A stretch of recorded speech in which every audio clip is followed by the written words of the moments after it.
Oke, assalamualaikum warahmatullahi wabarakatuh. Assalamualaikum Waalaikumsalam warahmatullahi wabarakatuh. warahmatullahi wabarakatuh. Di sini kami akan melakukan sebuah video podcast bersama teman setim saya atau teman sekelompok saya yang bernama. Silakan perkenalan dulu untuk Mas siapa di sini. Perkenalkan, nama saya Lalu Fatan Ahmad Zikri. NIM Masnya, berapa Mas? Kalau NIM-nya boleh tahu. 2490. Masnya 90 dengan saya di sini dengan Apung Febral Furkon, NIM terakhir 473. Oke. Jadi apa sih pembahasan kita kali ini Mas? pada pembahasan kali ini kita akan membahas bagaimana penerapan K3 pada lingkungan kerja yang memiliki risiko Ya. tinggi, yaitu lingkungan kerja pemadam kebakaran Jombang. Di Kabupaten Jombang ya Mas ya.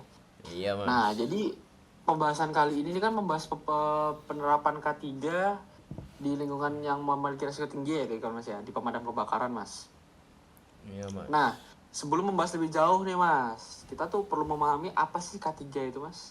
Bisa dijelaskan nggak Mas, K3 itu apa Mas? Setahu Masnya aja deh.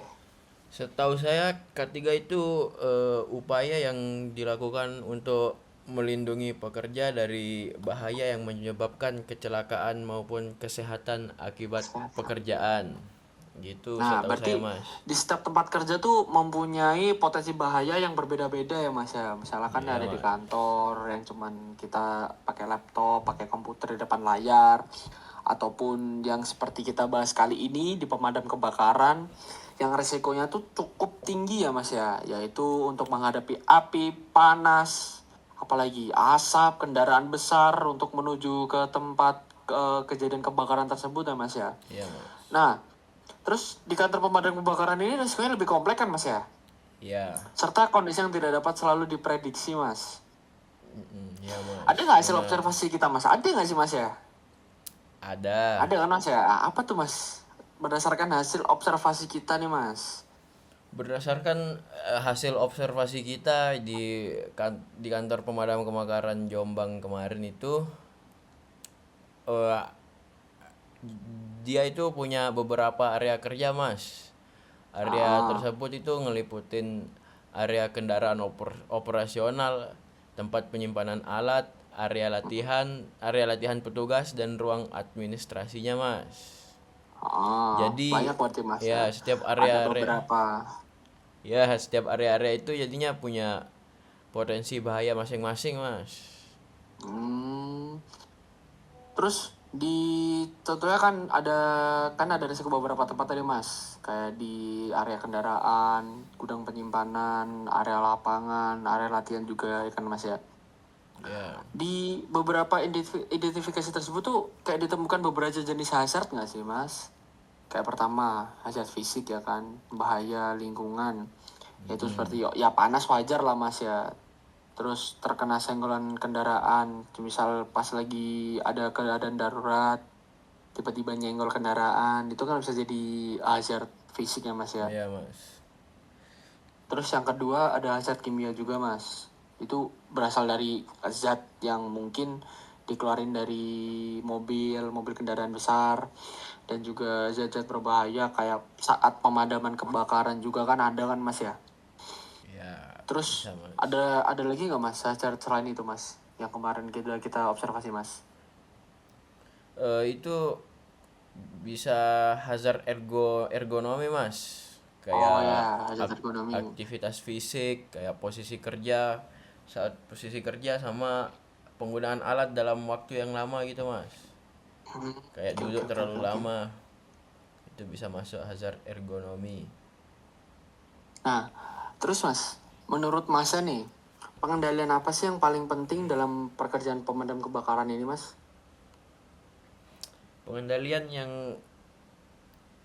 pentingnya itu dilakuin melalui penggunaan APD, penerapan SOP kerja, pemeriksaan alat, sama pelatihan keselamatan kerja Mas. Nah, dari yang Mas udah sebutin nih Mas kira-kira nih, apakah APD-nya yang kemarin kita sudah survei tuh udah lengkap nggak sih Mas? Udah kan ya Mas ya? Sudah Mas, Sudah ya lengkap, Mas ya. Jadi memenuhi tentu standar. APD-nya udah memenuhi standar SOP SOP untuk menjalani pemadam kebakaran lah kasarannya Mas ya. Iya. Selain itu perawatan kan juga penting nih Mas. Jadi peralatan yang rusak atau tidak dirawat dapat meningkatkan risiko kecelakaan ketika digunakan saat keadaan darurat ya Mas ya. Iya Mas. Oke. Nah setelah itu muncul apalagi mapping K3 kita kemarin Mas, ya kan. Ya.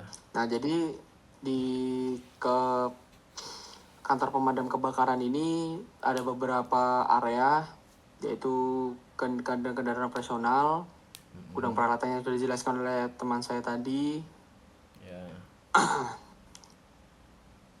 Nah berdasarkan hasil observasi tersebut dapat disimpulkan nih Mas bahwa lingkungan kerja pemadam itu sangat memiliki, bukan sangat memiliki ya, di tempat kerja pemadam kebakaran itu memiliki potensi yang sangat besar ya Mas ya. Iya, atau Mas. bahaya untuk kita lakukan penerapan K3 atau keselamatan kerja tersebut. Mulai dari bahaya fisik, bahaya ergonomi, bahaya psikolog kadang untuk stres. Namun dengan penerapan K3 yang baik, yang baik, risiko tersebut dapat dikurangi nggak sih Mas? Harusnya ya. Harusnya bisa Mas. Kalau penerapan K3 harusnya risikonya bisa terkurangi. Dengan penerapan K3 yang sesuai standar juga dan juga dilakukan oleh petugasnya sesuai SOP juga ya Mas ya. Iya Mas, bener Mas. Betul. Mungkin sekian dulu Mas ya untuk podcast kali ini, dikarenakan juga waktunya 7 menit saja. Sudah 7 menit belum Mas? Sudah ya? Kayaknya sudah Mas. Sudah. Oke, mungkin podcast kali ini saya akhiri dulu seperti itu. Yang jelas, semua tempat kerja itu memiliki potensi atau bahaya masing-masing.